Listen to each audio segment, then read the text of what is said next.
Cualquier fondo de inversión que te recomienda el banco probablemente no es la inversión de tu vida. Más del 90% de los gestores de fondos de inversión no bate a la bolsa americana, al S&P 500 a lo largo del tiempo. Antes que decidir delegar sus inversiones al típico gestor de fondos de inversión en renta variable, lo que debería hacer es comprar un fondo indexado que replique el S&P 500, que va a obtener una mejor rentabilidad. Juan Granell es inversor, autor del libro La bolsa a tu alcance, con una estrategia clara y a largo plazo muy influida por la filosofía de Warren Buffett. En este episodio hablamos de cómo empezar a invertir con poco capital, de por qué la banca tradicional falla al pequeño inversor y de por qué la constancia importa más que los atajos. Tú recomiendas al principio del libro y la verdad es que me gustó bastante. ¿Qué prefieres? ¿1 millón de euros hoy o un céntimo que se va duplicando durante 30 días, ¿no? Sí, porque solo el último día, en esos 30 años en los que el céntimo se ha ido duplicando, tienes una tasa de rentabilidad del 100%, acabas batiendo a los 10 millones solo en el último día. Yo lo hice, ¿eh? Me lo llevé a una Excel. Ves esa curva exponencial que tú dices. Es lo que tiene el ir acumulando capital e ir acumulando rentabilidades sobre ese capital. Esto te lleva a pensar también en que en un horizonte temporal extenso, pequeñas diferencias en la rentabilidad que obtengan dos inversores acaban conllevando un resultado final radicalmente distinto. Y es todo por el impacto del interés compuesto a lo largo del tiempo, ¿no? La bolsa es un vehículo democratizador porque me permite comprar acciones de, por ejemplo, Amazon y ser socio de Jeff Bezos en los mismos términos que el propio Jeff Bezos.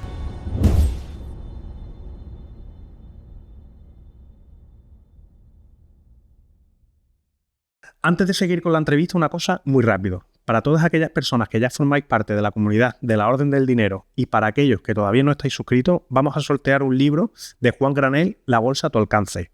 Si estás suscrito no tienes que hacer nada, pero si no estás suscrito únicamente tienes que hacer clic en el enlace que aparece en la descripción o en la imagen que aparece aquí en pantalla.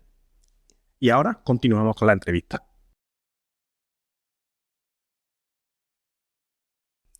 Hoy tenemos con nosotros a Juan Granell. ¿Qué tal, Juan? Buenas, Raúl. En primer lugar, darte las gracias por invitarme al programa, que me hace mucha ilusión que sea aquí en Málaga, además, que no conozco la ciudad y es bonita, ¿no? Y nada, estoy encantado de estar aquí. Pues nada, bienvenido. Has escrito un libro que se llama La bolsa a tu alcance. ¿Pero tú consideras realmente que la bolsa está al alcance de todo el mundo? Sí, y básicamente lo que intento con el libro, y que es de lo que vamos a hablar este rato, es dar dos alternativas para que cualquiera pueda rentabilizar su dinero de forma adecuada e independiente, ¿no? Digo lo de independiente porque creo que de forma generalizada la industria financiera no da un servicio de asesoramiento y gestión patrimonial adecuado a sus clientes, ¿no? Y creo que es importante porque cualquiera, gracias, yo pienso, a mi libro, tiene cómo rentabilizar su dinero de forma eficaz, ¿no? Sí, vamos a hablar de dos modelos de inversión que suelen ser antagonistas. De hecho, en el canal suele venir personas que son pro gestión activa y personas que son pro gestión pasiva. Y en tu caso en concreto, la gracia, por decirlo de algún modo, que tienes es que combina ambas estrategias y consideras que es algo que se puede llevar a cabo, que incluso son bastante compatibles entre sí. Sí, y sobre todo lo que veo es que la primera parte del libro, que es la que trata de proponer una estrategia de inversión pasiva aplicable por cualquier persona, es lo que hemos dicho, ¿no? Que es la bolsa a tu alcance, es aplicable por cualquier persona, ¿no? La segunda parte sí que quizá esto no se cumpla y trata de obtener rentabilidades extraordinarias sin por ello asumir un mayor riesgo, ¿no? Pero básicamente para conseguir eso hay que trabajar y no es tan fácil o puede que no sea accesible a todas las personas, ¿no? ¿Cuál fue ese primer momento en el que aparece en tu vida la palabra inversión? Pues me acuerdo una anécdota que estaba en Marbella, de hecho, y me acuerdo que jugábamos con mis primos mucho a las chapas. Sí. Y bueno, de todo tipo, de ciclismo, de fútbol, etcétera. Y me acuerdo que una vez le dije algo a mi padre como, oye, como que venía a decir que Coca-Cola era un producto, ¿no? Y me dijo mi padre, no, Coca-Cola es una empresa que cotiza en la bolsa de Nueva York. Y me quedé como en shock, ¿no? Yo tendría 7, 8 años y me quedé como, joder, qué cosa tan misteriosa, o no sé, yo pensaba que era la bebida en sí, era una Coca-Cola, ¿no? No que fuera una marca comercial. ¿Y eso viene de familia? Es decir, ¿la parte de la inversión ya la has vivido dentro de tu familia o algo totalmente nuevo? Sí, porque el primero mi familia tiene negocio inmobiliario principalmente y el primero que dio el paso y empezó a invertir en bolsa de forma un poco sistemática fue mi padre. Y probablemente eso me ha influido, ¿no? Y me ha hecho ver que la bolsa, cualquiera puede invertir en bolsa de una forma eficaz, porque lo he visto con mi padre, que es abogado, él no es, digamos, un experto financiero ni nada por el estilo, y también que se puede obtener una rentabilidad buena al margen de lo que propone la industria financiera, ¿no? Porque mi padre ha estado siempre al margen de la industria financiera, ¿no?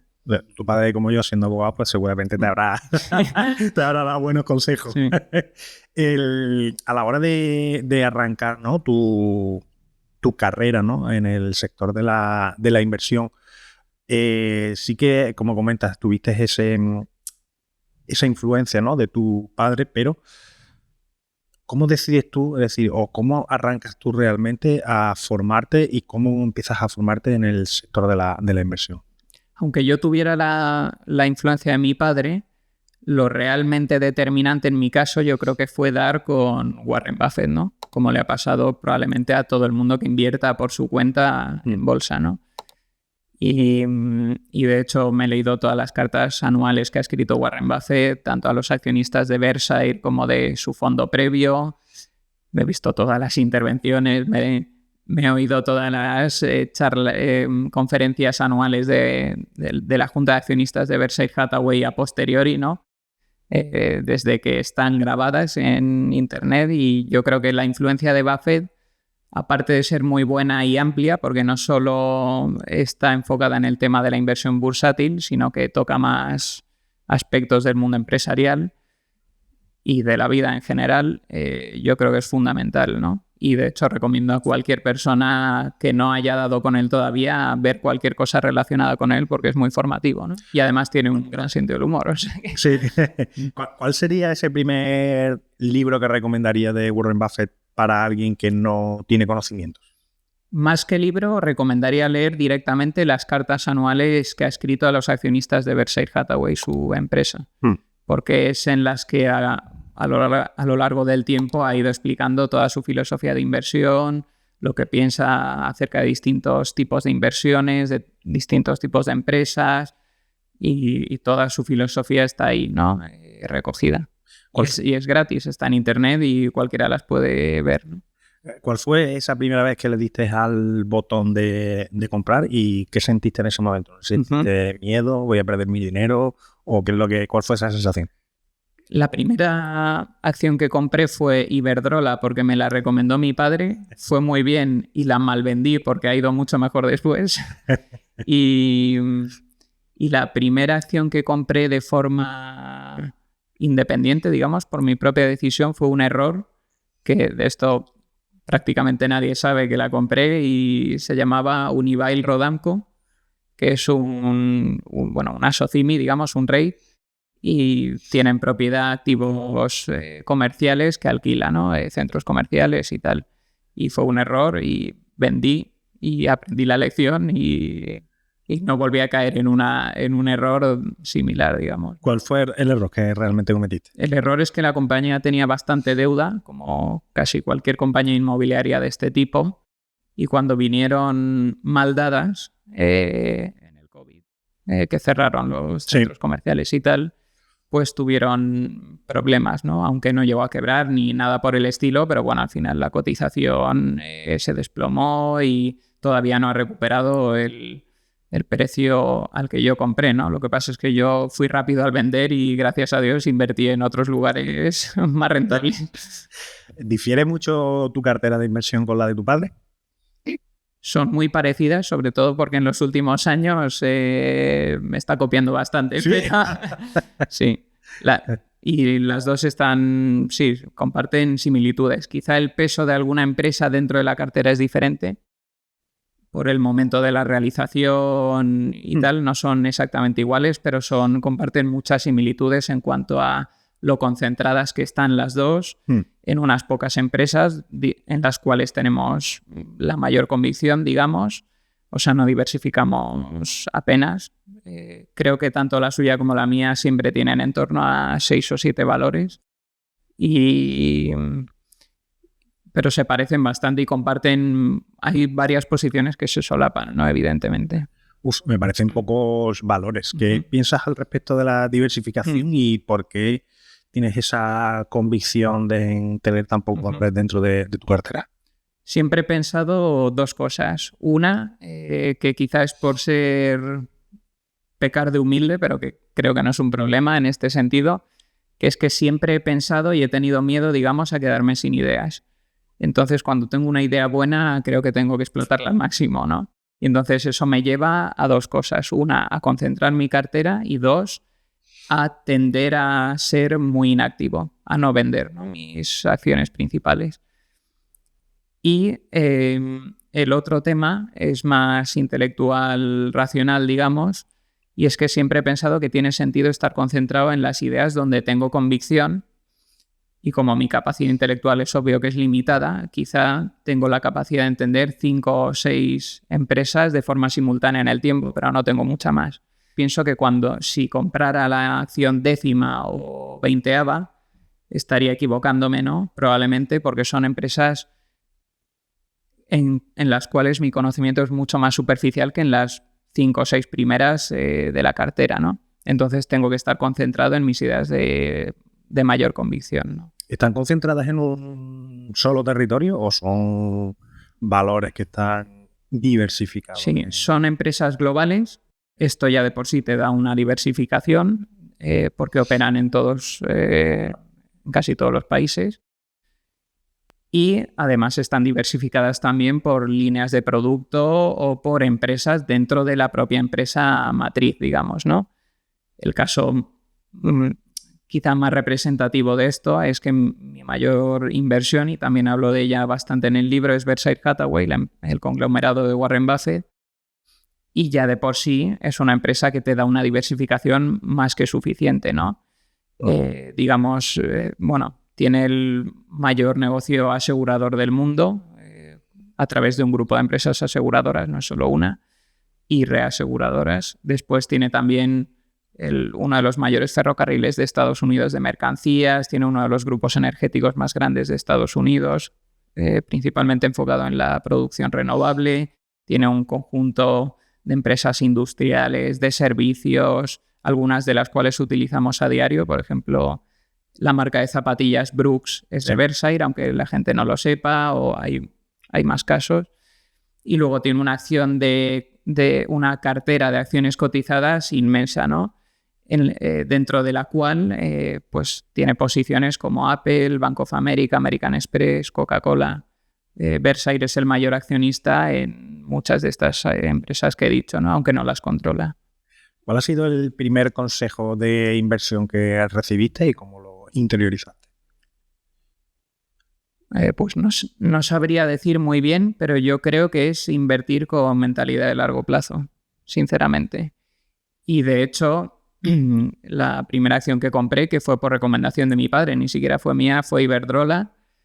La tuve en cartera, que ya he dicho que la mal vendí, porque la vendí demasiado pronto, pero la tuve en cartera, creo que fueron 3 o 4 años, cuando el periodo medio de tenencia de una acción en la bolsa de Nueva York son 5 o 6 meses, ¿no? O sea, ya con la primera acción que compré realmente empecé a cumplir aquello que propongo en el libro, básicamente, ¿no? Luego veremos los dos aspectos, porque normalmente el más sencillo es el aspecto de la compra, ¿no? Es decir, cómo comprar, la idea es comprar barato y vender caro, ¿no? Esa es como la fantasía, lo cual afinar o atinar siempre los puntos tanto de compra como de venta es algo bastante difícil. Entonces, luego veremos los puntos de compra y en qué te fijas tú dentro de una empresa, pero me gustaría también que profundizásemos en la venta. Es decir, yo creo que el comprar barato es mucho más sencillo que el vender, salvo que tengas un objetivo muy claro, es decir, oye, pues cuando se cumplan estos parámetros es el momento en el cual vendo. Pero me gustaría luego saber tu opinión al respecto, ¿de acuerdo? Si quieres pasamos ahí, Raúl, y lo que veo es que todos tenemos interiorizada esta idea, ¿no? De comprar barato y vender caro. Pero en el fondo de lo que me di cuenta leyendo a posteriori mi libro, y que es un poco lo que propongo, es que en algunas en algunas excepciones, digamos, no hay que vender. O sea, de lo que se trata es de comprar barato para no vender. Y de hecho, pensándolo, es lo que ha diferenciado a Warren Buffett del resto de la comunidad financiera, digamos. Porque básicamente lo que ha hecho Buffett con sus inversiones más carismáticas consiste en comprar para no vender. Es decir, ha utilizado la bolsa para comprar, para aprovechar oportunidades de inversión, pero no la ha utilizado para vender a posteriori esa inversión, ¿no? De hecho, antes he hablado, ¿no? Su inversión en Coca-Cola sigue teniendo el mismo número de acciones que en los años 80. American Express es otro caso hiper exitoso de inversión de Buffett, muy carismática, y sigue teniendo el mismo número de acciones, ¿no? O sea, además, todas las filiales que ha ido comprando Berkshire Hathaway a lo largo del tiempo no las vende, o sea, las mantiene en cartera también. Es decir, Buffett es el gran inversor a largo plazo que ha existido, digamos, ¿no? Por ejemplo, Apple sí que hay una parte interesante que ha vendido. Sí, en Apple ha reducido la posición como en 2/3 aproximadamente, ¿no? Pero bueno, yo ahí pienso dos cosas. Una, no lo ha vendido del todo, es evidente, y de hecho sigue siendo una de sus principales inversiones. Y dos, creo que en este caso es razonable porque estamos en un entorno de bolsa relativamente cara, al menos si comparamos con estándares históricos, ¿no? El S&P 500 cotiza PER aproximadamente de 28 veces o lo que sea, y cuando ha cotizado estos niveles, las rentabilidades posteriores de los próximos 10 años, me refiero, han sido mediocres, ¿no? Y él ve que esta es la realidad y que Apple está participando, digamos, en esa sobrevaloración, porque Apple es PER 36 o PER 37 cuando crece a un ritmo moderado, digamos. Entonces no es una proposición de valor muy atractiva para un inversor prudente como es él, ¿no? Entonces yo creo que aunque se aleja un poco de esto que he dicho de comprar para no vender, creo que en este caso concreto lo está haciendo bien. Y de hecho yo creo que él se acuerda de Coca-Cola en el año 2000, que era una situación similar, porque Coca-Cola en el año 2000 cotizaría a PER 40 o lo que fuera, y no crecía tanto, crece un 4 o un 5% al año en ventas. Y probablemente él ve una analogía, ¿no? Con Apple ahora, y sabe que en el año 2000 tenía que haber vendido Coca-Cola para comprar cosas más atractivas, y ahora está enmendando el error, ¿no? Probablemente. Como tu libro se llama La bolsa a tu alcance, hay ciertos conceptos que vas a ir soltando y te voy a ir pidiendo que me lo vayas explicando. Le hubieras puesto otro título. Entonces, siempre sale en la conversación la palabra PER. ¿Qué es realmente el PER y cómo podrías explicárselo a una persona para que lo pueda entender y que lo pueda utilizar a su favor? El PER es el ratio de valoración bursátil más utilizado y básicamente se calcula como el precio por acción entre el beneficio por acción de una empresa, ¿no? O la capitalización bursátil entre el beneficio neto total de esa empresa. Si le damos la vuelta al PER, es decir, el inverso del PER, 1 entre PER, es el beneficio de la empresa entre el precio al que compras esa empresa, ¿no? Es la rentabilidad por beneficios que obtienes al comprar esa empresa a un precio determinado. Entonces, digamos que a mayor PER, menor rentabilidad por beneficios y, por tanto, más cara está esa empresa, ¿no? Por ejemplo, el S&P 500 ha cotizado históricamente a un PER medio de en torno a 17 veces y podemos decir, pues, a igualdad de condiciones, una empresa de calidad media, digamos, si te la dan a PER 30, pues cualquiera de nosotros pensaría que está cara y cuando está a PER 10 pensaríamos que está barata, ¿no? Aunque no hay un nivel absoluto de PER que te indique si algo está caro o barato. Lo estará o no en función de su crecimiento futuro y de los tipos de interés del momento, que es la rentabilidad alternativa. Por ponérselo fácil a la gente, ahora con la inteligencia artificial, ¿tú consideras que calcular estos PER es mucho más sencillo o te dan datos que no son del todo exactos? Siempre ha sido muy fácil. O sea, de hecho, el gran cambio ha sido Internet, que te ha permitido acceder a los informes anuales de todas las empresas cotizadas de forma instantánea, ¿no? Y tú puedes entrar en el informe, ver el beneficio de esa empresa, entrar en otra pestaña en Google, ver la cotización de esa empresa, te viene la capitalización bursátil, divides entre el beneficio y te da el PER, ¿no? Ya, lo que pasa es que hay mucha gente que cuando dice, no, PER, un elemento de determinada acción, PER 23 está caro, porque PER 12 está barato. Dice, ¿por qué el 12 está barato y el 23 está caro? ¿Por la media histórica o porque haces otro cálculo? Depende mucho de la calidad de la empresa y del potencial crecimiento de esa empresa, ¿no? Digamos que una empresa que no crece puede ser razonable que cotice a PER 10, porque PER 10, si le damos la vuelta, es una rentabilidad por beneficios del 10%, ¿no? E históricamente lo que ha dado la bolsa americana a lo largo del tiempo ha sido un 10% anual. Entonces, podemos decir que nadie está dispuesto a comprometer su capital en la bolsa cuando espera rentabilidades inferiores al 10%, simplificadamente. Entonces, podemos decir eso, una empresa que no crece, pero que no decrece tampoco, puede ser razonable valorarla a PER 10. Pero cuando una empresa crece, puede ser razonable comprarla a PER superior, digamos, a PER 20, por ejemplo, que sería una rentabilidad por beneficios del 5%, ¿no? Es que es algo que realmente yo lo considero bastante... Una vez que yo lo interioriza, es verdad que es muy sencillo de asimilar, pero para aquellas personas que comienzan, cada vez que se habla del PER, es como que entra en difusión y desaparece, ¿no? Porque lo ven como algo demasiado complejo. Entonces, en contrapartida, ya empiezan a tener en mente la gestión pasiva. Dice, bueno, yo no voy a estar calculando aquí PER ni historias y me voy a la gestión pasiva, que es darle a...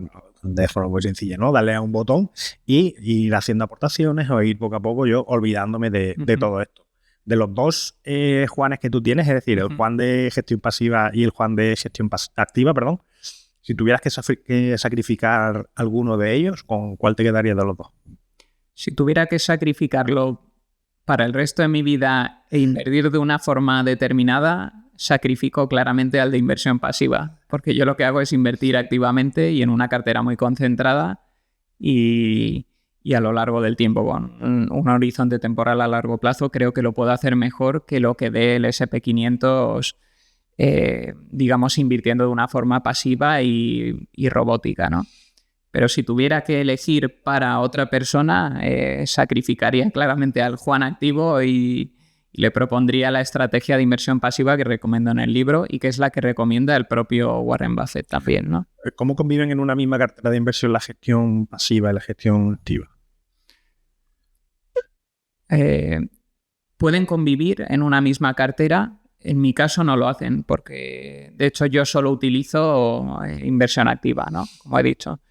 Pero, por ejemplo, en el caso de mi familia, en vez de en el mío concreto, sí que conviven porque, de hecho, parte importante de la cartera está invertida en fondos indexados a la bolsa americana que compró mi padre pues hace ya más de, bueno, casi 2 décadas, ¿no? Pero el enfoque es principalmente inactivo, ¿no? En ese aspecto, o sea, eso no se toca y lo que se invierte es prácticamente 100% activo, ¿no? En la otra mitad, digamos, o la otra parte de la cartera, ¿no? Sí. Una persona que quisiera empezar a invertir, ¿vale? Es decir, que tenga 25 o 30 años y tenga poco capital, 100, 150 dólares, ¿por dónde le recomendarías empezar? Yo creo que es que el que no tiene, más que por el capital que tenga o del que disponga una persona que decide invertir, yo lo que veo es que dependiendo de sus características personales, no monetarias, digamos, sino más de a qué se dedica, cuáles son sus intereses, etcétera, eso es lo que debe de condicionar la estrategia que él va a poner en práctica, ¿no? Y está muy claro que el que no tiene tiempo o conocimiento para invertir de forma directa su dinero, lo que tiene que hacer es invertir de una forma pasiva, ¿no? Es decir, tiene que invertir periódicamente, que es lo que propongo, periódicamente y a largo plazo, en un fondo indexado que replique la bolsa americana y a lo largo del tiempo lo va a hacer bien, porque la bolsa americana a lo largo del tiempo ha dado un 10% de rentabilidad anual, que es una rentabilidad superior a cualquier otra clase de activo o de inversión, ¿no? Está la típica frase, ¿no?, de que rentabilidades pasadas no garantizan rentabilidades futuras. Entonces, el poner todos los huevos en la cesta del S&P 500, ¿qué te puede conllevar? El principal riesgo de la estrategia de inversión pasiva en el S&P 500 es que un mal punto de inicio y de finalización de la estrategia condicionen tu resultado final. ¿Qué pasa? Si ejecutas la inversión pasiva de una forma determinada, puedes reducir al máximo este riesgo. De hecho, puedes eliminarlo. Y de lo que se trata, que es lo que propongo en el libro, es de invertir periódicamente en vez de concentrar la inversión en un punto temporal determinado y alargar el horizonte temporal de la estrategia, de las inversiones que conforman la estrategia, ¿no? Si tú haces esto, por ejemplo, yo en el libro pongo un caso que es si hubieras invertido $1.000 desde 1999, $1.000 anuales hasta 2023, ¿qué hubiera sucedido, no?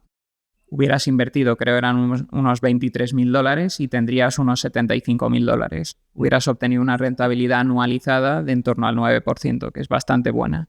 Y de hecho es similar a la media histórica del S&P 500, ¿no?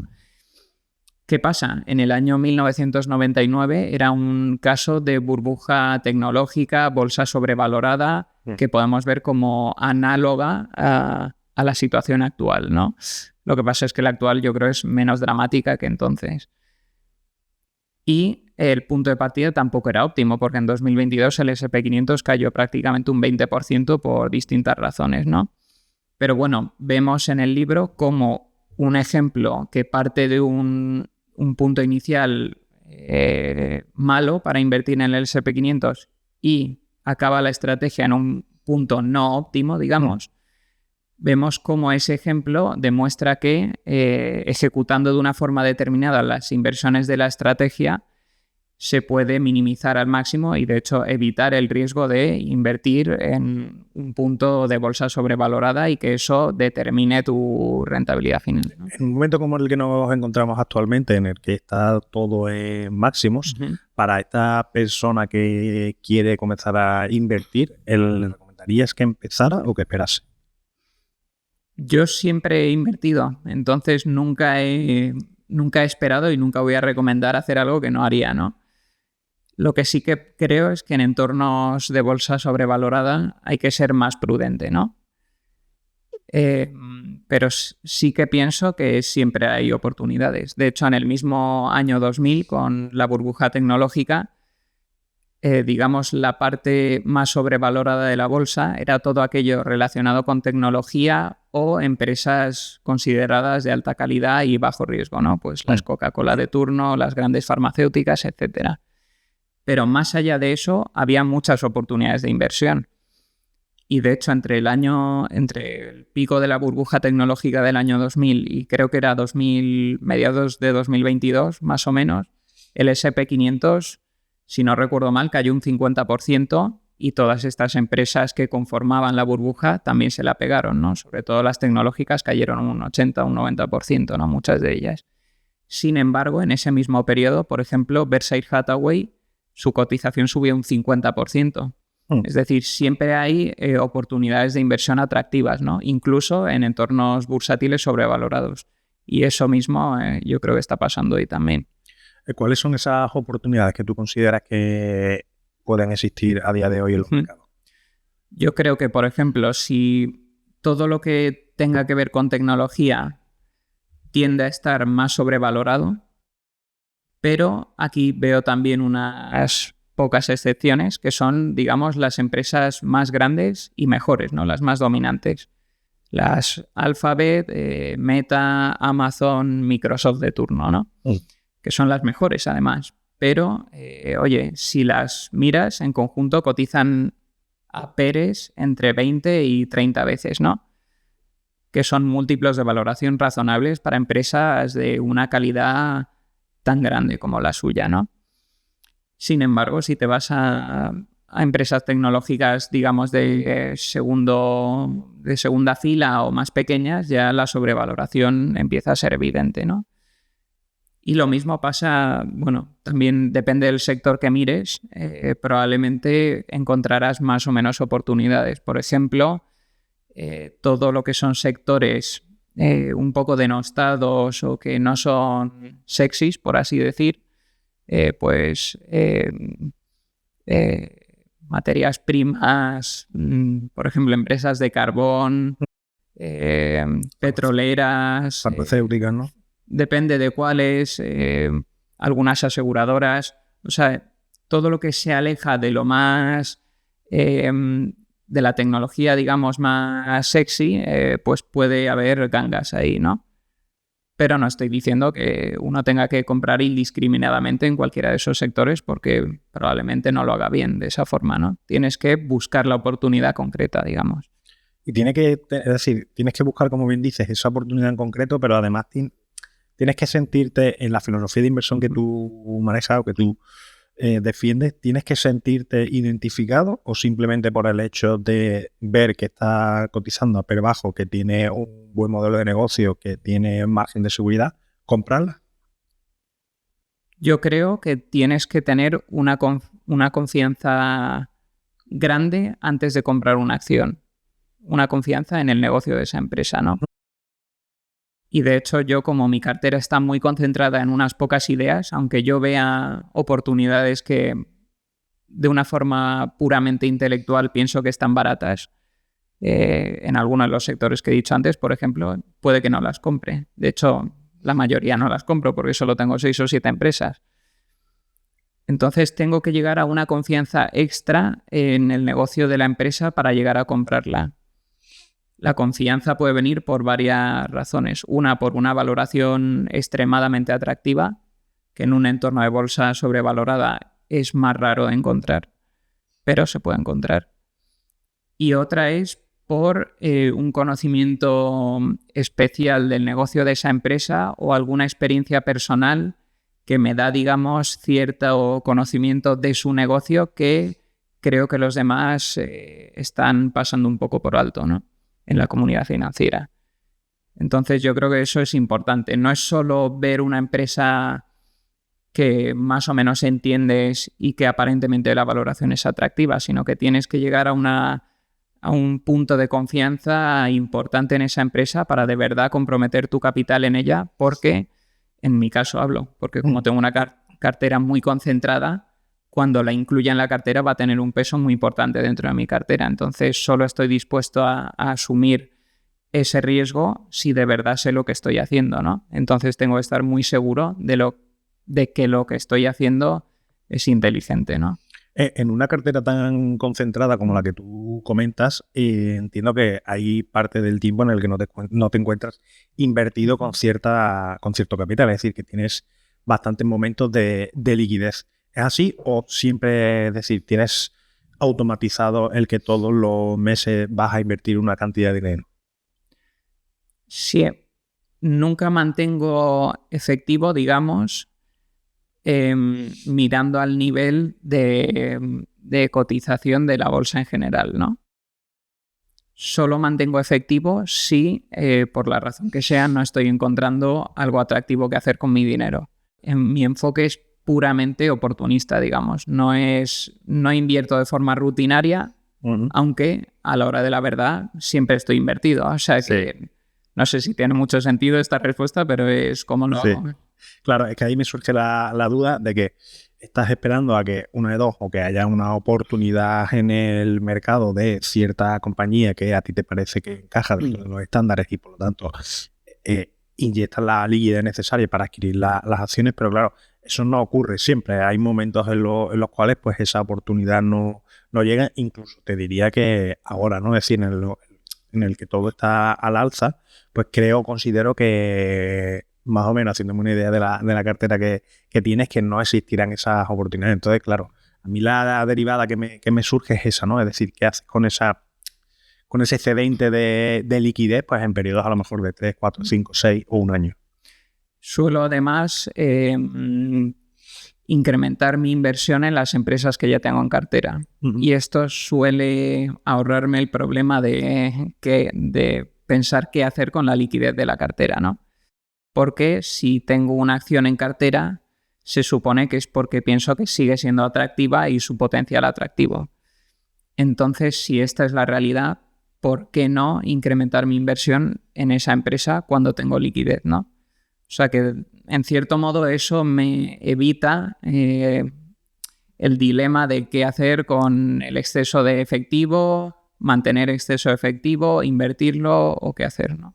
Además de acciones, ¿inviertes en oro, por ejemplo? Ahora que está también al alza. Nada, solo invierto en acciones cotizadas de empresas que todos utilizamos a diario probablemente, y o sea que no invierto, nunca he invertido. De hecho, hay una anécdota buena aquí, que es que cuando me hicieron, opero a través del banco, que no es algo muy óptimo, pero en mi caso, es razonable.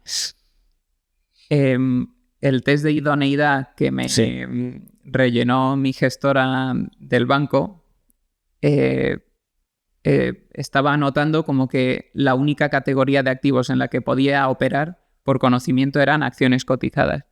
Todas las demás casillas están tachadas y marcan como que no sé lo que es una letra del tesoro o un bono o instrumentos que a priori son más sencillos que la renta variable, ¿no?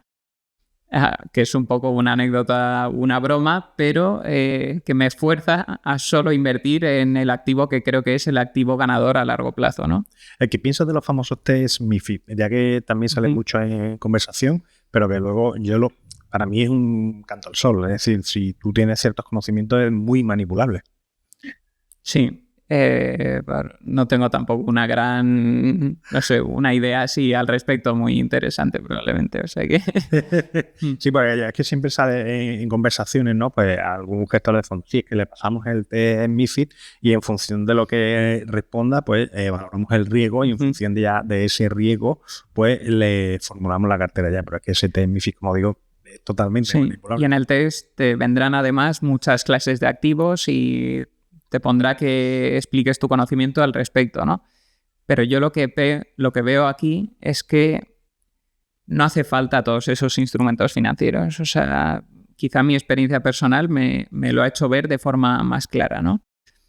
Compré acciones de Iberdrola, que es una empresa relativamente aburrida que probablemente estamos utilizando ahora mismo, sus servicios, y comprando esa acción en un momento en que la valoración era atractiva y esperando unos cuantos años, al final obtuve una rentabilidad buena y de hecho superior a la del mercado.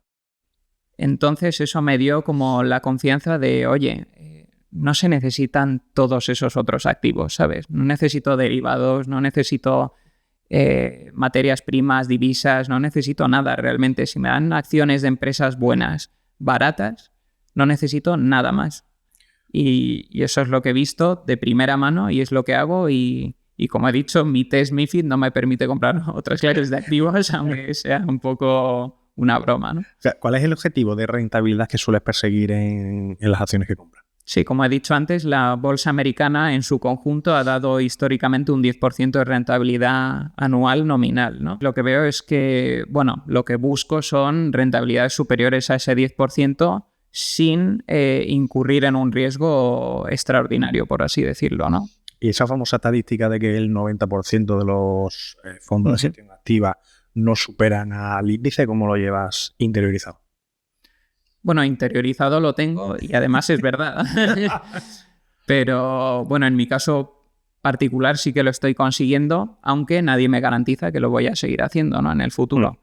Pero pienso que si tienes una filosofía de inversión adecuada y no te alejas de esa filosofía, te mantienes dentro y haces tu trabajo y eres riguroso en las valoraciones que haces y digamos en la gestión de tu cartera, al final el resultado va a ser bueno y va a ser probablemente superior al mercado, ¿no? Porque conceptualmente tampoco es tan difícil entender lo que se necesita para batir al mercado, que es comprar a empresas extraordinariamente buenas a valoraciones extraordinariamente atractivas. Si tú compras una empresa mejor que la media, una valoración más atractiva que la media, tu rentabilidad como inversor debería ser superior a la media. ¿Qué es para ti una empresa extraordinariamente buena? Es decir, ¿cómo la categorizas así y descartas otras de las que no lo son? Es decir, ¿qué parte es objetiva y qué parte es subjetiva en toda esa valoración? Hay muchas partes objetivas y una de la que hablaremos luego subjetiva, ¿no? En cuanto a las objetivas, una empresa buena es una que tiene ratios de rentabilidad sobre el capital que emplea en sus operaciones superiores a la media, digamos. Y que además puede reinvertir en su negocio y crecer a largo plazo. Además, si la empresa no tiene deuda, pues mejor, ¿no? Porque la única forma realmente de perder todo tu dinero es cuando hay deuda de por medio. ¿Cómo es tu día a día? Es decir, ¿estás analizando constantemente empresas? Es decir, ¿tienes algún screening en el cual vas valorando y descartando? ¿O cómo es tu día a día? No lo hago de una forma nada sistemática, digamos, ni utilizo ningún medio electrónico ni nada. Simplemente estoy al día de lo que va sucediendo en el mercado, ¿no? Y voy estudiando empresas de una forma quizá aleatoria en función de lo que me interesa o de lo que puedo entender, ¿no? Suelo enfocarme en empresas que utilizo a diario como consumidor o como usuario. En el caso de, pues, yo qué sé, una de mis mayores empresas, y hablo de ella en el libro, es Meta, ¿no? Que es Facebook, Instagram, WhatsApp, etcétera. Otra es Alphabet, que es Google. O sea, empresas que utilizamos a diario, seamos o no sus clientes, porque en este caso sus clientes son los anunciantes y nosotros solo somos el que utiliza el servicio. Pero no solo me ciño a invertir en este tipo de empresas, ¿no? También estudio otras empresas, quizá por mi interés, digamos, más intelectual, o porque alguna inversión concreta o alguna inversión de algún inversor en el que me fijo me ha llevado a estudiar el negocio de esta empresa particular. O sea, es un poco aleatorio, la verdad, el proceso, ¿no? ¿Tienes algún checklist en el que empiezas a analizar una empresa y empiezas a decir lo cumple, no lo cumple, descarto? Nada, no lo tengo, pero siempre voy buscando lo mismo. O sea que en el subconsciente sí que la tengo, ¿no? Vale. Busco crecimiento alto, pero que puedo entender. Busco márgenes altos, busco rentabilidades sobre fondos propios elevadas sin utilizar endeudamiento. De hecho, ninguna de mis empresas en cartera tiene deuda. Suelo dar bastante importancia también al equipo directivo de esa empresa e intento invertir solo en aquellas en las que tengo creo que tengo una perspectiva correcta acerca de cómo piensa ese directivo, ¿no? Famoso skin in the game. Sí, tienen que estar alineados los incentivos del management con los míos como accionista minoritario, y quizá en eso no hay ningún ejemplo mejor que el de Berkshire Hathaway, la empresa de Warren Buffett. Y tengo que tener como una confianza en eso, ¿no? En que el equipo directivo de verdad me respeta como socio minoritario, digamos, ¿no? No va a tomar medidas que le beneficien a él en detrimento del socio minoritario y pasivo, que soy yo en este caso, ¿no? ¿Cuál es ese producto financiero que consideras que se suele vender por banca tradicional, en el cual consideras que es bastante dañino para el consumidor? Cualquier fondo de inversión que te recomienda el banco probablemente no es la inversión de tu vida. Yeah. Y de hecho, lo has dicho tú, más del 90% de los gestores de fondos de inversión no bate a la bolsa americana en su conjunto, ¿no? Al S&P 500 a lo largo del tiempo. Entonces, es obvio que una persona, antes que decidir delegar sus inversiones al típico gestor de fondos de inversión en renta variable, lo que debería hacer es comprar un fondo indexado que replique el S&P 500, que va a obtener una mejor rentabilidad que la del típico gestor de fondos, ¿no? En tu libro haces una distinción que la verdad es que me gustó bastante para explicar un poco el alcance fiscal de las inversiones y distinguías entre inversor perezoso y el inversor hiperactivo. ¿Nos puedes explicar un poco cuáles son este tipo de inversores y cuáles son las consecuencias de actuar como uno como otro? Uno de los beneficios que tiene la inversión a largo plazo, porque creo que también muchas veces se habla de la inversión a largo plazo como algo que sí o sí tiene que ser, ¿no? Y bueno, es verdad que invertir conlleva ya en la propia definición prácticamente el horizonte temporal extenso, generalmente, ¿no? Pero creo que a veces se utiliza demasiado la palabra y mal y sin una conciencia real de lo que significa, ¿no? En el caso del que hablas, una cosa muy importante es el diferimiento de la tributación al momento de la venta. Si tú inviertes con un horizonte temporal extenso y vamos a imaginar que la inversión ha sido exitosa, que se rentabiliza de forma adecuada a lo largo del tiempo y que va acumulando unas plusvalías latentes importantes, esas plusvalías no tributan hasta que tú decides vender tu inversión. Y esto tiene un beneficio, que es que esas plusvalías por las cuales no estás tributando siguen rentabilizándose y siguen aprovechando la fuerza del interés compuesto en el tiempo. Y solo tributas cuando vendes. Desde la compra hasta el final, ese impacto impositivo diferido ha estado rentabilizándose en tu propio favor y no ha acarreado ningún coste financiero. Es como un préstamo sin tipo de interés que Hacienda le da al inversor a largo plazo y que está totalmente infravalorado porque la gente no suele aprovecharlo. Sí, es la primera vez que Hacienda parece que te da algo, ¿no? Una de las pocas.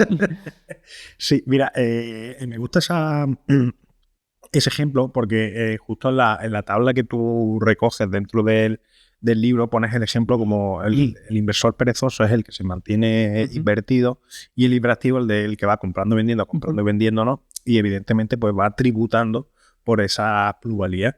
Y si no me falla la memoria, con mismas cantidades había una diferencia bastante interesante en cuanto al impacto fiscal. Sí, aunque las rentabilidades que los dos acometan sean igual de rentables en términos brutos, creo que en el ejemplo que ponía, los dos generaban un 15% anual a sus inversiones o algo así.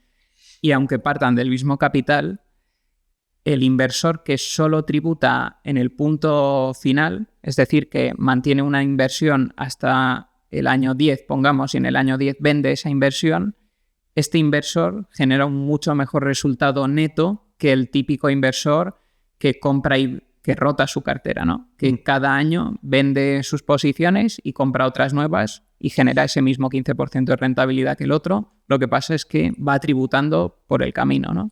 Pues, si me permites hacer un poco de spoiler de esta tabla, había como una diferencia interesante, ¿eh? Eran como 20.000, una cosa así, la diferencia entre una inversión y otra, que es importante y de esto no se suele hablar, y es que desde el mismo porcentaje de rentabilidad, lo que luego te llega a tu bolsillo, la liquidez que te llega a tu bolsillo es muy diferente entre uno y otro justo por hacer lo que tú decías, ¿no? Y esto te lleva a pensar también en que en un horizonte temporal extenso, pequeñas diferencias en la rentabilidad que obtengan dos inversores acaban conllevando un resultado final radicalmente distinto. Y es todo por el impacto del interés compuesto a lo largo del tiempo, ¿no? ¿Cuándo consideras que la curva del interés compuesto empieza a despegarse?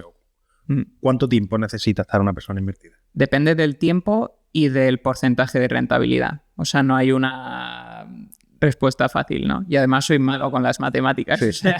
Tampoco te la podría dar. Pero a largo plazo, si tú pones un gráfico en Excel o lo que sea, ves que al final tiende a ser exponencial, ¿no? Cuando alargas el plazo de la inversión y mantienes una tasa de rentabilidad buena, digamos, va haciendo como una especie de curva totalmente espectacular, ¿no?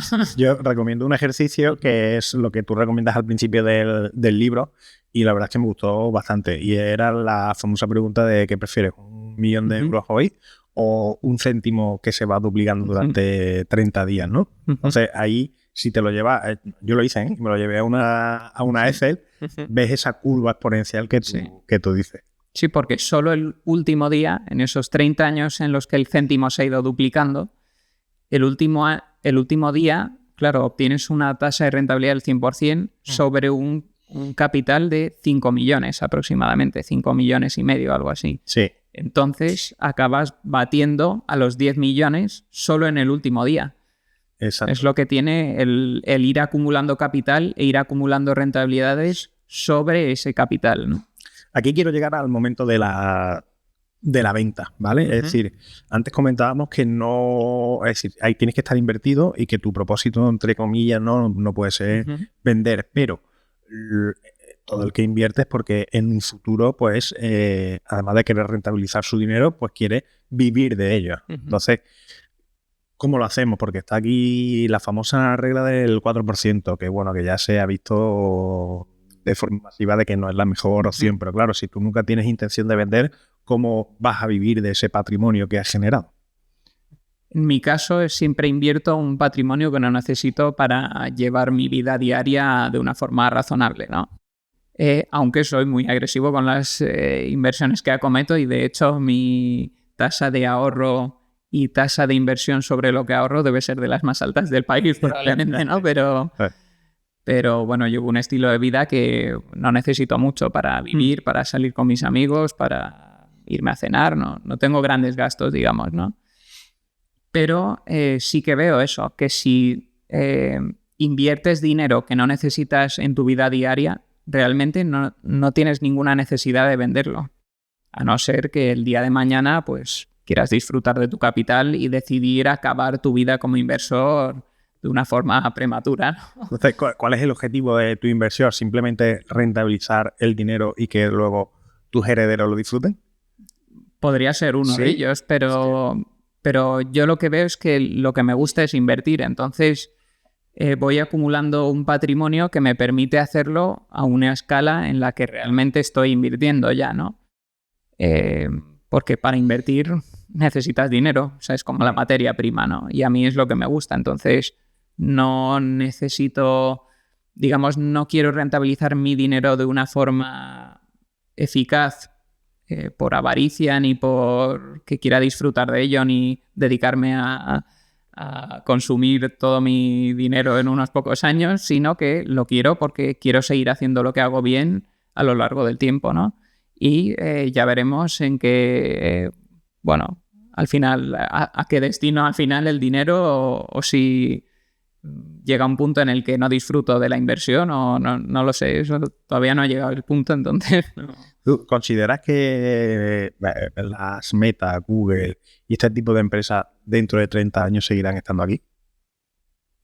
Yo creo que es probable que sí, porque son empresas mucho más fuertes que nada que se haya visto anteriormente, probablemente. De hecho, el otro día las comparaba un poco con activos de infraestructuras, ¿no? No es difícil ver a Google o a Facebook, el negocio publicitario de Facebook, que es Facebook e Instagram, ¿no? Sí. Como la infraestructura digital del mundo moderno, ¿no? En el caso de Facebook igual esto no es tan claro, pero en el caso de Google puede serlo, ¿no? Aunque ha habido distintos ataques, ¿no?, de la competencia en los últimos años, pero a la hora de la verdad Google sigue prosperando y el buscador sigue manteniendo cuotas de mercado del 90 y pico %, o sea que realmente no le han quitado ni un nada por ciento de cuota de mercado. Y yo veo que si tienes un activo que es la infraestructura, puedes tener, por ejemplo, como el caso del ferrocarril de Versailles, es un activo que 100 años después de ahora va a seguir prosperando porque se va a seguir necesitando, es una parte fundamental del tejido económico industrial de Estados Unidos, se va a seguir comerciando físicamente, la mercancía tiene que viajar de un punto a otro de Estados Unidos a un bajo coste y a un bajo coste medioambiental y el ferrocarril es la alternativa idónea para esto. Del mismo modo que esto sucede, en el mundo actual tenemos esos activos de infraestructura digital que digo yo, en el caso de las Alphabet, Meta, Amazon, Microsoft es otro claro ejemplo de esto, ¿no? Y yo creo que eso es así y va a seguir siendo así mucho tiempo porque además tienen unas economías de escala brutales. unos efectos de red brutales, y todo esto lo único que hace es, aislarles de la competencia y hacer que sean, en cierto modo, indestructibles, ¿no? Sí, yo te lo preguntaba sobre todo porque las famosas 7 magníficas, ¿no? Uh-huh. No son las mismas que las de hace 10 años, ni las que de hace 20, ni las que hace 30. Entonces la pregunta va justo por ese sentido, ¿no? Puede ser que estas 7 magníficas no estén dentro de esos 20 años, ¿no? Y creo que las 7 magníficas es un mal término porque igual no son las 7 tan magníficas, pero algunas de ellas son magníficas. Sí. ¿Qué piensas de Nvidia ahora que está tan en auge el tema de los chips, la inteligencia artificial y demás? ¿Se podrá mantener o sostener en el tiempo? ¿Es un modelo de negocio con fecha de caducidad? Yo creo que es difícil entender el nivel de beneficios sostenibles de Nvidia, porque está muy beneficiada de un boom de construcción de servidores, data centers y tal, de las grandes tecnológicas de Amazon, Meta, Alphabet, etcétera, que son sus principales clientes. Y no tengo claro hasta qué punto va a sostenerse este boom de inversión, ¿no? Y cuando este boom de inversión se racionalice, probablemente suceda en algún punto, los ingresos y los beneficios de Nvidia pueden no ser los actuales, ¿no? Y eso no creo que sea prudente comprar Nvidia a las valoraciones actuales, teniendo en cuenta cuál es su negocio, ya que su facturación no tiene esta naturaleza recurrente que sí que tiene, por ejemplo, la facturación de Microsoft o la de Alphabet o la de Amazon, etcétera, ¿no? Entrando un poco en geopolítica, ¿qué piensas del mercado chino? Es decir, ¿conseguirá darle la vuelta al mercado americano? Es decir, yo creo que ahí hay, bueno, no lo digo yo, ¿no? Sino hay una hegemonía entre China y Estados Unidos, como una disputa. ¿Conseguirá China adelantar a esta hegemonía americana? Yo creo que siempre tendemos a ver todo como juegos de suma cero, que llaman los ingleses, ¿no? O los anglosajones. ¿Qué es un juego de suma cero? Es aquel en el que cuando alguien gana, otro pierde, ¿no? Pero la verdad, la realidad es muy diferente a esto. Porque en la vida real muchos ganan y no necesariamente esto conlleva la pérdida de otros. Y creo que pensar en términos de juegos de suma cero es muy nocivo y te lleva a conclusiones muy erróneas. Entonces creo que es mejor no... De hecho, con lo que hemos hablado antes del buscador de Google, surgieron las ChatGPT de turno, los buscadores estos alternativos de inteligencia artificial, ¿no? Y podías pensar que era un juego de suma cero la industria de publicidad digital, pero la verdad es que no lo es. Entonces, uno puede prosperar sin que colapse el negocio del otro. De hecho, el otro sigue prosperando. Y esto pasó también en 2022 con el caso de Instagram y Facebook, su, batalla contra TikTok, ¿no? Que asaltó, el negocio publicitario de Facebook y luego ha resultado... se ha demostrado que esto no era un juego de suma cero, sino que ambos negocios publicitarios han seguido prosperando con el paso del tiempo, ¿no? En tu libro, uno de los capítulos, hablas de Meta. Me gustaría que explicaras un poco qué es lo que ocurrió y cómo llevándola en cartera en momentos de que podrías haber vendido no lo hiciste. Si estás viendo o escuchando esta entrevista y eres autónomo o tienes una empresa, hay una verdad irrefutable. Tarde o temprano vas a tener un problema legal. Un cliente que no te paga, un proveedor que no cumple, un contrato que no ha realizado o incluso problemas con nuestra querida Hacienda. Tienes 2 opciones. Primera opción, prevenir, contratando a un abogado que evite que estos problemas ocurran. Segunda opción, reaccionar, buscando a un abogado cuando ya todo es un incendio. Ese es mi trabajo. Cada día protejo a emprendedores, autónomos, startups, solucionando los problemas y sobre todo evitando que estos ocurran, para que tú te centres en lo que más importa, que es hacer crecer tu negocio. Si quieres saber cómo puedo ayudarte, entra en raulflorido.com, escanea el QR que aparece en pantalla o accede a través del enlace que aparece en la descripción. Y ahora, sigamos con el episodio. Claro, en 2022 cayó mucho la cotización de Meta por varias razones, ¿no? La gente pensaba que TikTok iba a dejar obsoleto el negocio publicitario de Facebook e Instagram, pero si tú mirabas los datos, el número de usuarios seguía creciendo en el conjunto de las redes de Facebook, que son Facebook, Instagram y WhatsApp. Los ingresos de Facebook estaban más o menos estancados, pero esto se debía principalmente a la coyuntura macroeconómica del momento, porque en un escenario de escasez de componentes es obvio que el gasto publicitario se resiente y por tanto los ingresos de Facebook e Instagram se estancan, porque oye, cuando tú quieres vender un iPhone adicional pero no tienes componentes con los cuales fabricarlo, pues vas a dejar de anunciarte para vender ese iPhone adicional. Y el tercer factor que estaba penalizando la cotización de Facebook era los márgenes de beneficio de la empresa, ¿no? Que estaban deteriorándose por un incremento de inversiones de I+D,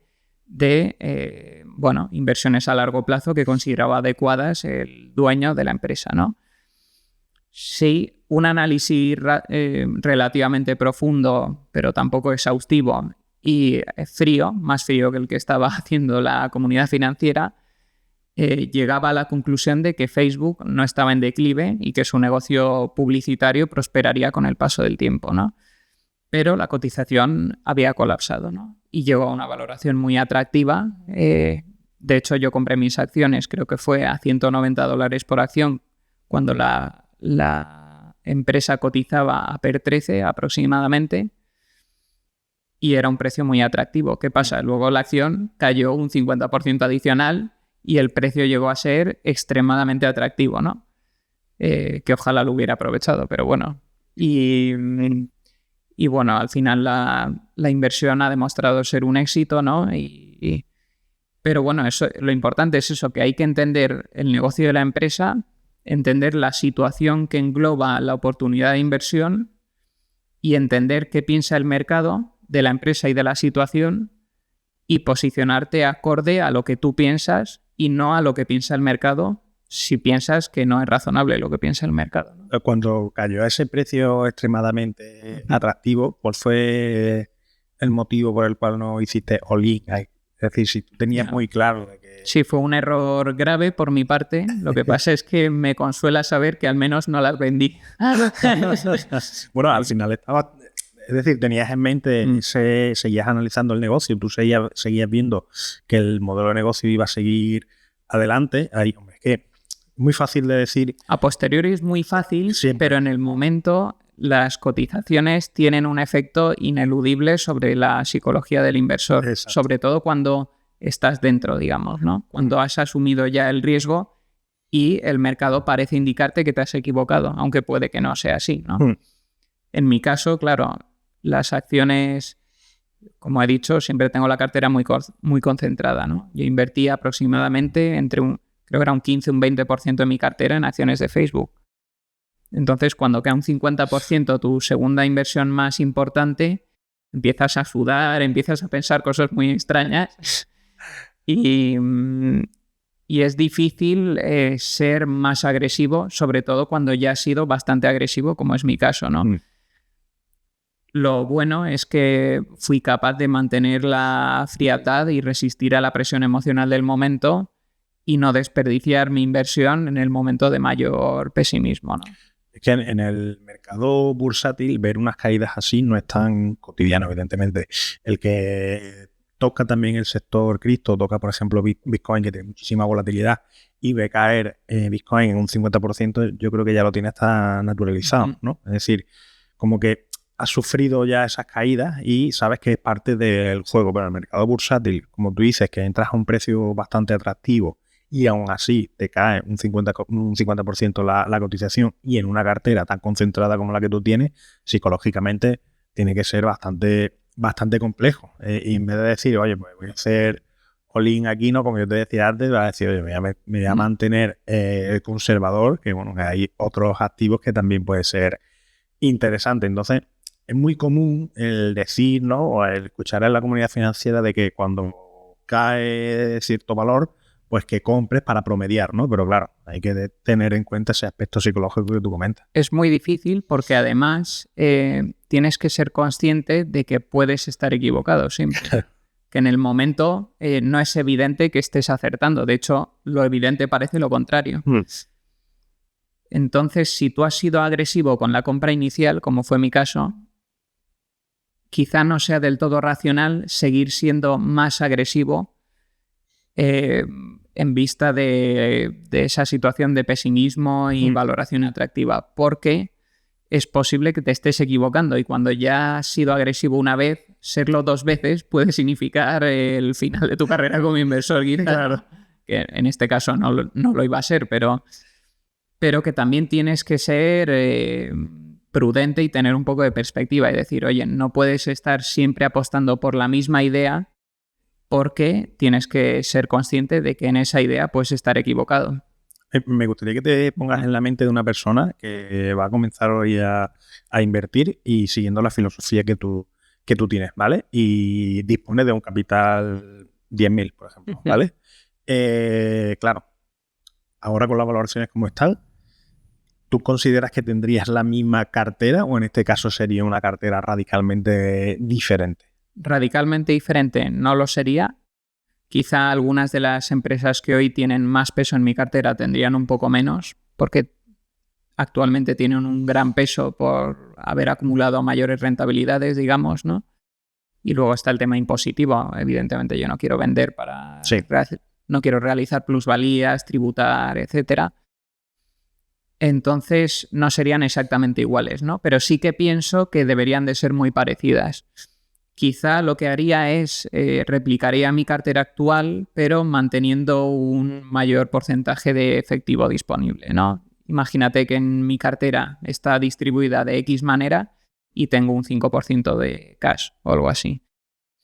Pues lo que haría es replicar la cartera, pero el 5% de cash igual sería un 15, un 20% y el resto estaría igual distribuido, pero siendo un porcentaje más pequeño de la cartera. Yo creo que eso sería razonable. Es que ahora la inversión siempre es contraintuitiva. Ahora que está todo al alza, es cuando más se recomienda invertir, cuando más se recomienda entrar, que evidentemente pues producto del FOMO. Uh-huh. Pero en momentos en los que realmente hay que entrar, que es cuando la bolsa está baja, es cuando se recomienda, no, pero empiezan a oírse las voces de vende, salte, la bolsa no es rentable, tal. Entonces, claro, en el momento actual quiero ponerme en la mentalidad de la persona que le están constantemente recomendando invertir y está viendo todo carísimo.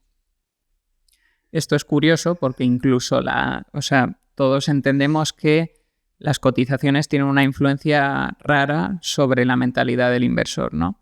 Cuando las cotizaciones suben, el inversor lo que quiere es comprar más porque está eufórico y cuando las cotizaciones bajan, lo que quiere es vender porque tiene miedo, ¿no?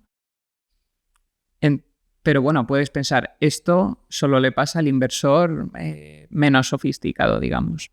Pero no es verdad, le pasa a la industria financiera profesional de forma muy generalizada. Y lo pongo en el libro también porque hay un banco de inversión, uno de los mayores bancos de inversión del mundo. ¿Por qué no lo nombras en el libro? No lo nombro porque no puedo nombrarlo.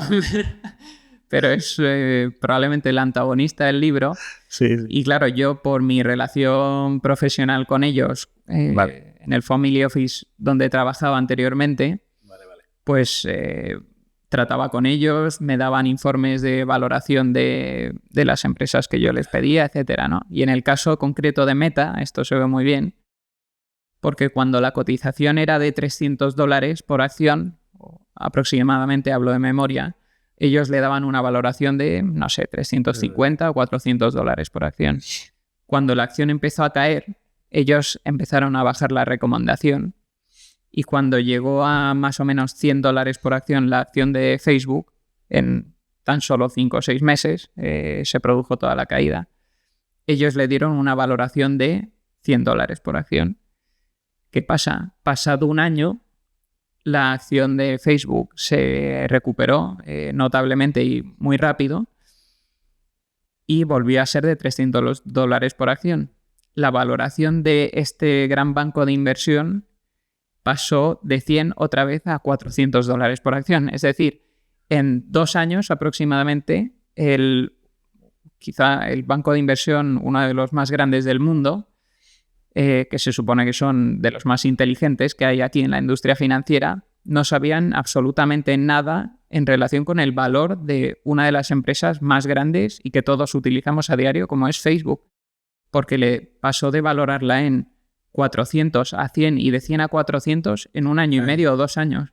Y esto, que con dólares por acción se ve poco claro, con capitalización bursátil se ve todavía, es mucho más llamativo, ¿no?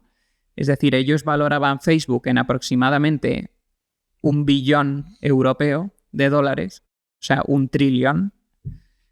Después pasaron a valorarlo en 200.000 millones de dólares y pasado 1 año y medio más, la valoraban otra vez en 1 billón europeo, o sea, 1 millón de millones de dólares, ¿no? Esto es llamativo. Esto es llamativo y a modo de aprendizaje, yo creo que tienes que tener presente, cuidado con este tipo de informes que se hacen, ¿no? O este tipo de bancos. Y también, evidentemente, ya con ahora que está de moda, sobre todo en la gente joven, con el influencer de turno, de comprar esto porque esto está a buen precio, porque esto está... No, tú no te dejes influenciar por la gente, sino que haz tus valoraciones. Si entra contigo esa inversión o encaja y siguiendo tu criterio, pues es aceptable, hazlo. Es muy importante saber en quién fijarse. Y yo siempre lo he pensado y siempre me he fijado en otros inversores famosos y contrastados, digamos, ¿no? Warren Buffett es el caso más evidente, pero hay otros. ¿Por ejemplo?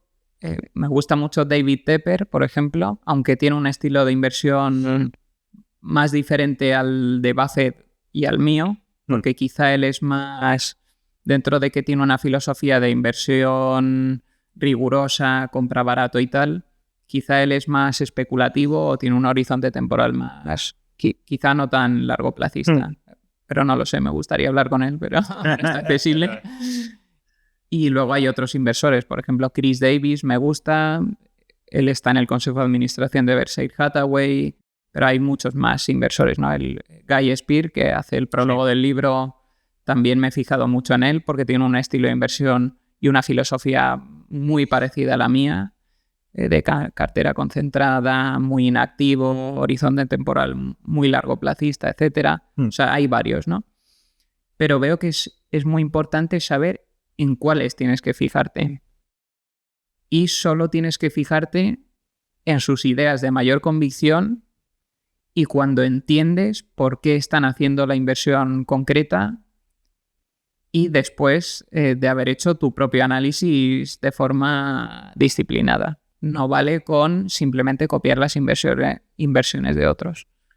Cuando analizas alguna empresa, ¿te viene a la mente alguna que estuvieras muy cerca de comprar, pero hubo algo en el cual te hizo clic en la cabeza y decidiste no hacerlo? No sé si fue intuición o porque había algún dato que no te cuadrara, pero ¿tienes alguna empresa en mente?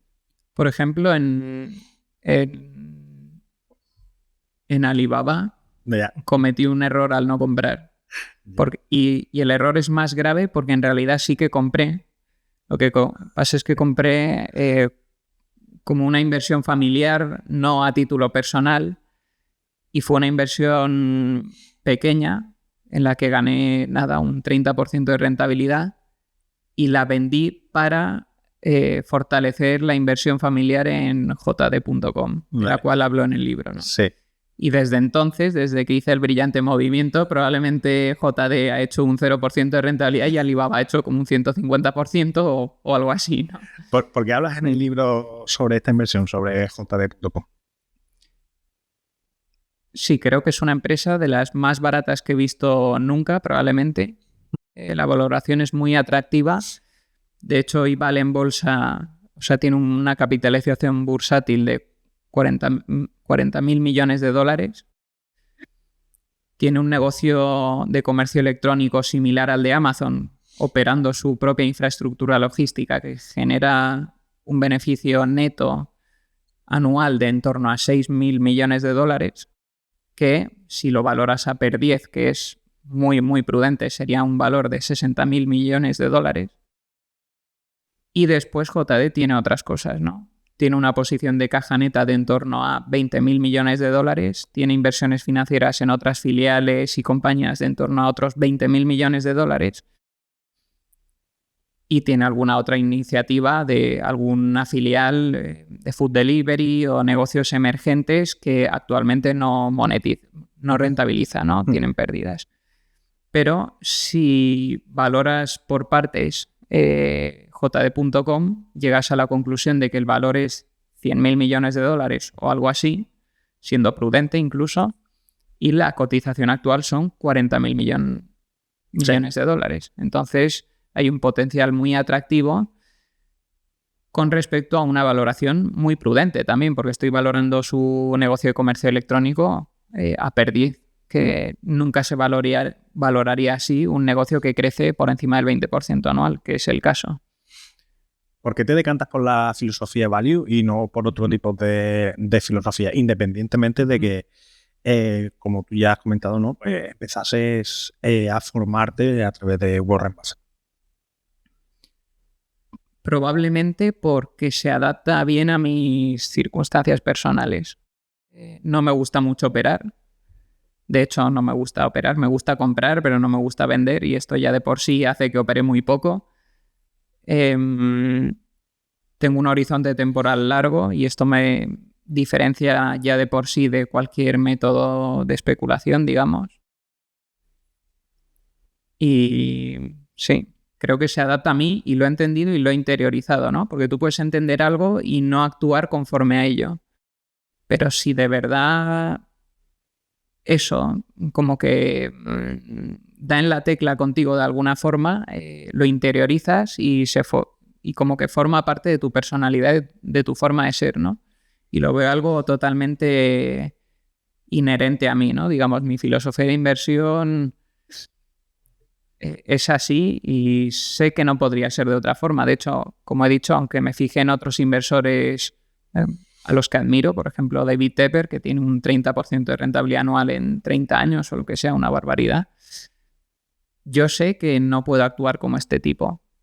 Me gusta el tipo y estoy pendiente de lo que él dice, pero nunca he intentado replicar su forma de actuar. De hecho, mi forma de actuar es 100% buffettiana en ese sentido, ¿no?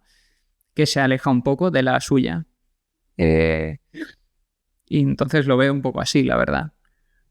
¿Qué piensas del devenir de Versailles ahora que Warren Buffett parece que va a dejar el testigo? Hicisteis un programa bastante interesante al respecto. Justo, sí. ¿Lo he visto? Sí. ¿Qué piensas al respecto de ahora de la compañía? No he vendido ni una acción. Es poco probable que venda alguna acción de Berkshire Hathaway y es mi mayor inversión, o sea que mi pensamiento es optimista, ¿no? Por varias razones. Una, Berkshire Hathaway está relativamente diversificada, aunque esté concentrada en unos pocos activos importantes, y está muy descentralizada la gestión de la compañía. De hecho, lo único que está centralizado en Berkshire Hathaway son las inversiones, ¿no? La asignación de capital, porque todas las filiales, o casi todas, se gestionan de forma totalmente independiente de Omaha. Warren Buffett no está involucrado en la gestión operativa de las filiales. Solo está enfocado en el tema inversión.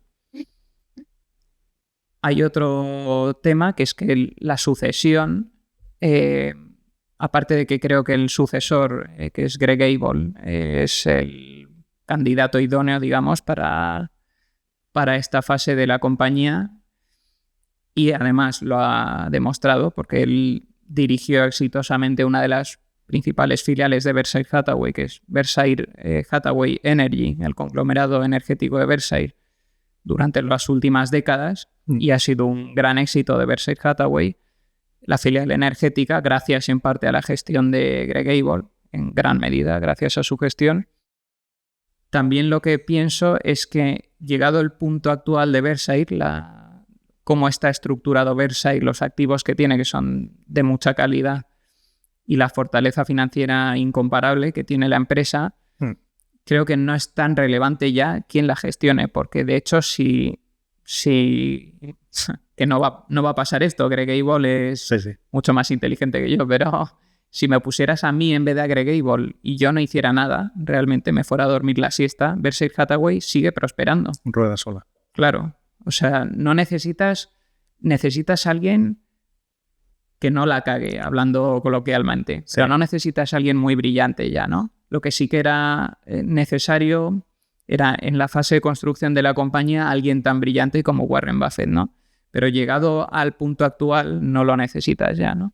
¿Cuáles son esas características de la filosofía value que tú consideras que son relevantes? Porque es como siempre están los mismos puntos, ¿no?, en común que se suelen hablar, ¿no? Que si el MOAT, que si fosos defensivos, que si el margen de seguridad, ¿no? Entonces, ¿cuáles son esas características? Y si puedes dar algunas pinceladas que son las que a ti pues, cada vez pues, te iban enriqueciendo más y te iban llevando más la atención para decir, pues esto va conmigo, ¿no? No solo el largo plazo, ¿no? Y el no operar o sobreoperar, sino el decir, oye, pues esta parte me encaja mucho conmigo. Sí, muchas cosas de las que hemos dicho encajarían en la respuesta, ¿no? Orientación a largo plazo, disciplina en la valoración, comprar cuando está barato, comprar aquello que entiendes, muchas cosas de estas, ¿no? Pero por quizá dar una respuesta un poco diferente, yo lo que diría es que el inversor real, el inversor de verdad, el value investor, está siempre enfocado, o sea, tiene una mentalidad como un poco negativa, digamos. Es un pesimista el tipo, en el fondo. Porque lo que hace es siempre buscar cómo protegerse en caso de que lo que piensa no funcione, ¿no? Es decir, tiene una orientación al problema de la inversión más bien negativa que positiva.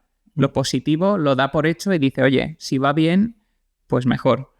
Pero si va mal, no quiero perder dinero, ¿no? Entonces se buscan siempre protegerse en caso de que salga mal aquello que considera que debería salir de otra forma o tal, ¿no? O sea, está como dicen los americanos y tal, enfocándose en el downside, no en el upside, ¿no? Sí. El upside viene solo, digamos. Vale. Has comentado antes que tienes en el entorno familiar, ¿no? Pues que invierten en el sector inmobiliario. No sé si lo sigues o lo tienes de cerca.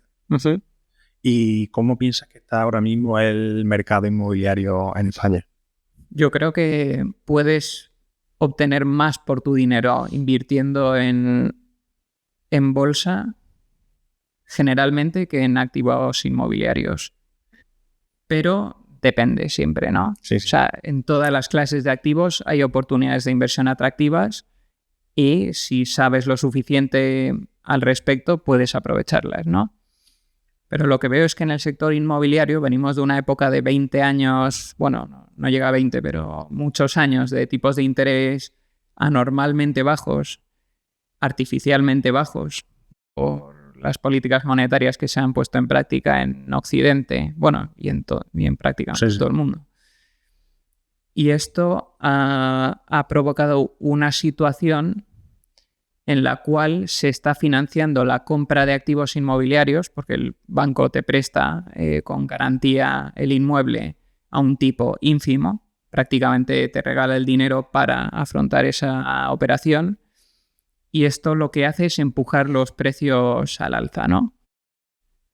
¿Qué pasa? Si tú eres muy conservador, como es mi caso al invertir en bolsa, y no estás dispuesto a endeudarte, no puedes obtener rentabilidades adecuadas invirtiendo generalmente en el sector inmobiliario. Siempre hay oportunidades, como he dicho, pero es poco probable que genere rentabilidades altas si no pasas por el aro, digamos, y bueno, entras en el juego de endeudarte, apalancar tus rentabilidades, etcétera, ¿no? Pero como es algo que no estoy dispuesto a hacer, pues no me atrae.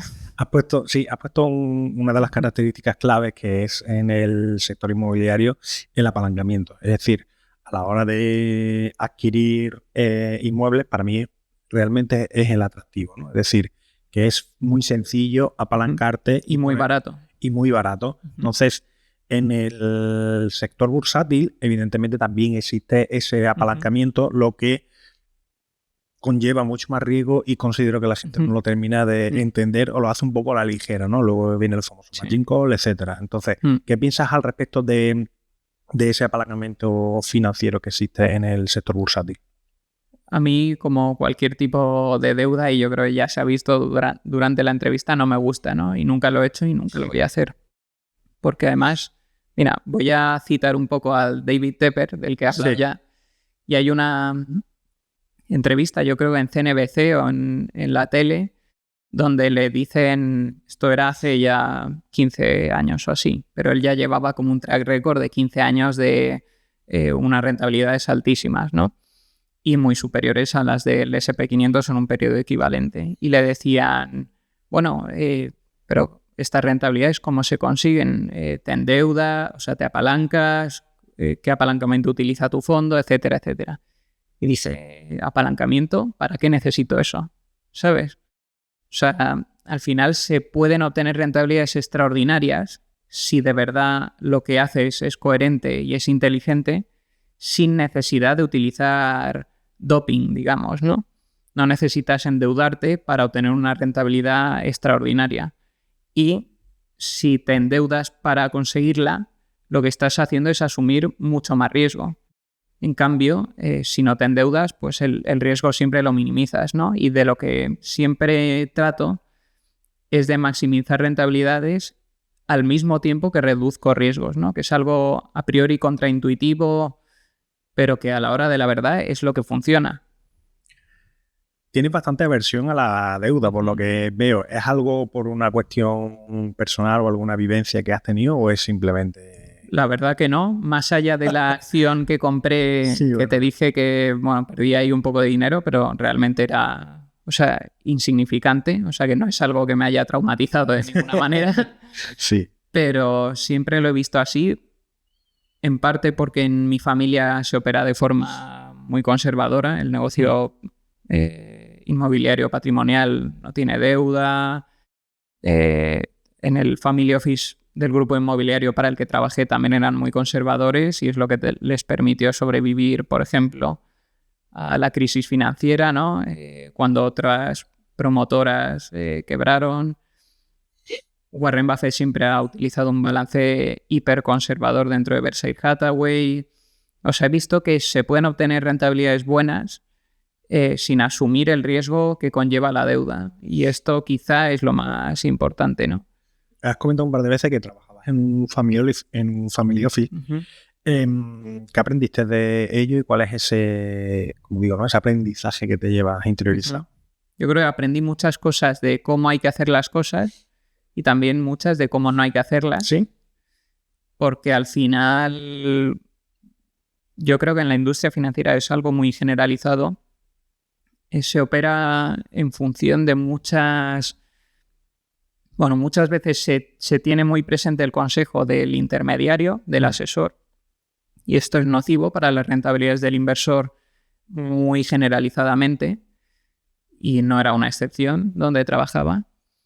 Y luego se opera siempre de una forma, no sé cómo decirlo, pero como con la inercia y con las ideas que han permeado en la industria financiera, ¿no? De sobrediversificación, etcétera. Utilización de productos estructurados o derivados que no se necesitan realmente para obtener rentabilidades extraordinarias e incluso pueden hacer que las rentabilidades que obtengas sean menores de lo que obtendrías comprando las acciones y esperando. O sea que al final veo que la forma que hay que estar pendiente de aquello que se hace de una forma que no consideras buena, también aprender de ello para no hacerlo, ¿no? O sea, no solo enfocarse en lo que has aprendido positivo, sino también en lo negativo, ¿no? Pero bueno, hay muchos ejemplos de las dos y nos tiraríamos otra entrevista entera y que no sé si... No, respecto al tema de la... Hay una pregunta que me suele gustar hacer y es el tema de la inversión a través de dólares, ¿vale? Es decir, ¿proteges tu cartera de alguna forma a través de la inversión porque hagas esa inversión en dólares o no? Es decir, ¿utilizas algún tipo de cobertura? Nunca he utilizado ninguna cobertura y y creo que es mejor no utilizarla, porque creo que es muy difícil predecir la evolución de los tipos de cambio, porque hay muchas variables interrelacionadas que los condicionan y decisiones políticas también, y cuando estas entran en juego es muy difícil hacer un pronóstico al respecto. Y además tiene un coste, como cualquier cobertura, no es gratis. Entonces yo nunca lo he utilizado, la verdad, y es poco probable que las utilice. No sé, quizá en un escenario donde los tipos de cambio del euro con el dólar, en este caso, o con el franco suizo, o alguna moneda en la que yo invierta, lleguen a puntos muy extremos o que considere poco racionales, es posible que me lo planteara, ¿no? Pero nunca lo he hecho ni creo que lo haga, la verdad. ¿Qué piensas de la situación actual de la bolsa, tanto española, del IBEX, como de la bolsa europea? De la bolsa española no sabría decirte, porque creo que no la sigo, la verdad. O sea, tengo unas pocas acciones de Inditex y no... Y nada más. Y nunca abro el IBEX. O sea, no... Para mí es como si no existiera un poco. Y la bolsa europea me pasa un poco similar. Lo que pasa es que sí que sigo algunas empresas más, ¿no? Pero bueno, los múltiplos de valoración no son tan altos como los del S&P 500, como los de la bolsa norteamericana. Lo que pasa es que también diría que la composición de la bolsa europea tampoco es de tanta calidad, por así decir, como la de la bolsa norteamericana. ¿Por qué? Porque nos faltan algunas de las mejores empresas del mundo que, bueno, por distintas razones, ¿no? Surgieron en Estados Unidos y son estadounidenses, ¿no? ¿Qué porcentaje de tu cartera afecta a la bolsa americana? ¿El 100%? No, pero será en torno al 80%, así. Y el 15% es una empresa de productos de lujo, se llama Richemont, que es suiza. Es la propietaria de Cartier y Van Cleef & Arpels, o sea, es el líder en joyería de lujo, digamos. Y también, bueno, encaja un poco en todo lo que hemos hablado ya de empresa de calidad, con marcas muy fuertes, duraderas, no ya en términos de años o décadas, sino de siglos. Muy bien gestionada, porque es un equipo directivo controlado por el Johann Rupert, se llama él, la familia Rupert, y tienen una conciencia, entienden que tienen que respetar al socio minoritario. Hay muchos ejemplos al respecto muy buenos.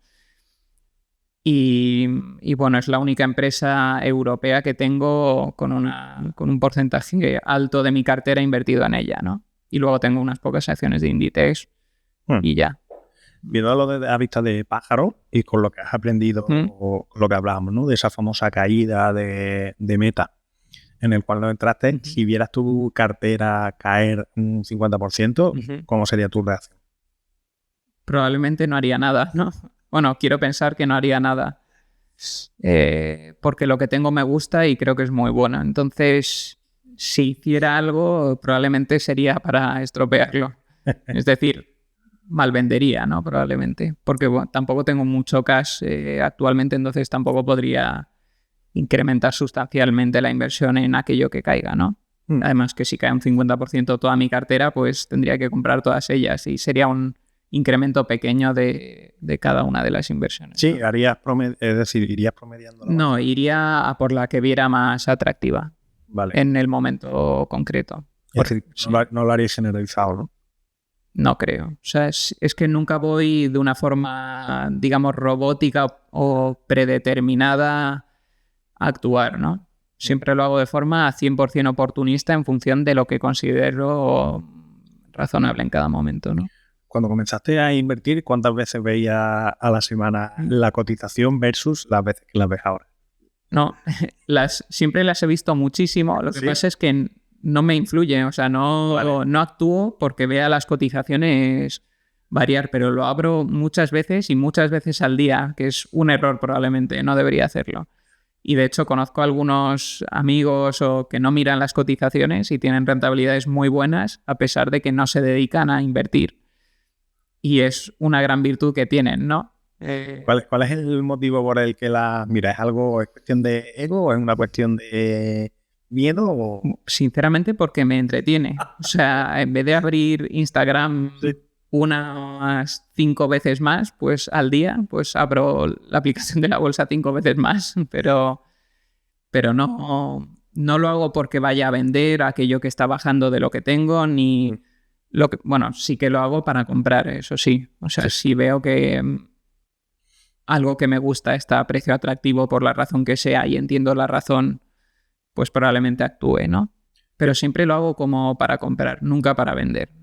¿Qué tiempo puedes dedicar a la semana para analizar empresas y realizar inversiones? La realización de las inversiones, poco o nada, porque no actúo apenas. Y el análisis es trabajo de 24 horas al día, porque no sé. Sí. O sea, siempre estoy pensando en ello, la verdad, y los que me conocen lo saben, ¿no? Es trabajo permanente, no tengo un horario de entrada y de salida. Tú, en tu entorno, es decir, no en el entorno familiar, sino en el entorno de amigos, no sé si es un grupete en el cual el tema de la bolsa es algo generalizado o tú eres como el bicho raro que invierte. No, la verdad es que muchos de mis mejores amigos invierten de forma más o menos profesional, ¿no? Pero todos ellos tienen un poco la idea de que tienen, o muchos de ellos tienen la idea de que tienen que rentabilizar su dinero y para ellos, bueno, han llegado a la misma conclusión que yo, que es que la bolsa es una buena herramienta para conseguirlo, ¿no? Y la verdad es que de mis mejores amigos, es verdad que muchos de ellos lo hacen. No siempre pueden hacerlo, ¿no? Depende de sus circunstancias un poco personales, laborales, etcétera. Pero sí que tienen esa mentalidad, la verdad. ¿Cuál es el legado que has querido dejar con el libro que has escrito? Me gustaría que fuera un libro que le da todas las herramientas que necesita una persona para rentabilizar su dinero. Y de hecho el enfoque que utilicé al escribirlo era ese. Porque inicialmente pensé que era mejor hacer un libro más sencillo. Y de hecho la primera parte es un poco lo que tenía pensado escribir para el libro, con el añadido del value investing, pero de una forma más simple. Y luego pensé que es mejor hacer un libro más completo y más como totalizador, ¿no? Sobre la inversión y no tan como para principiantes, digamos, ¿no? Porque sí, pensé que no sé, tengo amigos que me preguntan y me piden consejo y actúan conforme a lo que yo les digo, ¿no? Y pienso, joder, si no pudieran hacer esto por la razón que sea, entonces tendrían que acudir a otros, sí. No sé, a otras personas en las que creo que no pueden confiar y, bueno, incluida la industria financiera, quien no creo que puedan hacerlo. Y por eso pensé que tenía que escribir un libro que les sirviera en cualquier circunstancia como si hablaran conmigo tomando una cerveza, ¿no? Al final. ¿Tú piensas que actualmente hay un exceso de información en cuanto a la inversión? Es decir, hace 15 años, 20 años no había, es decir, no existía, bueno, existía internet, pero no había tantísima información como la que existe a día de hoy. Y yo creo que las personas se empapaban más de libros, ¿no? Pero a día de hoy es verdad que a golpe de clic hay como un exceso de información que puede abrumar a la gente. ¿Piensan que se está democratizando un poco la inversión? ¿O creo que democratizarlo es bueno y de hecho es que todo el mundo tiene que tener esta posibilidad, ¿no? De rentabilizar su dinero de forma adecuada gracias a este vehículo, ¿no? Que de hecho de por sí la bolsa es un vehículo democratizador porque me permite comprar acciones de, por ejemplo, Amazon y ser socio de Jeff Bezos en los mismos términos que el propio Jeff Bezos, porque Jeff Bezos ha cobrado un sueldo anual de $81.000 como CEO de Amazon y presidente de Amazon ahora a lo largo de todo este tiempo y nunca ha recibido ni un bonus, en acciones, ni en stock options, ni en nada.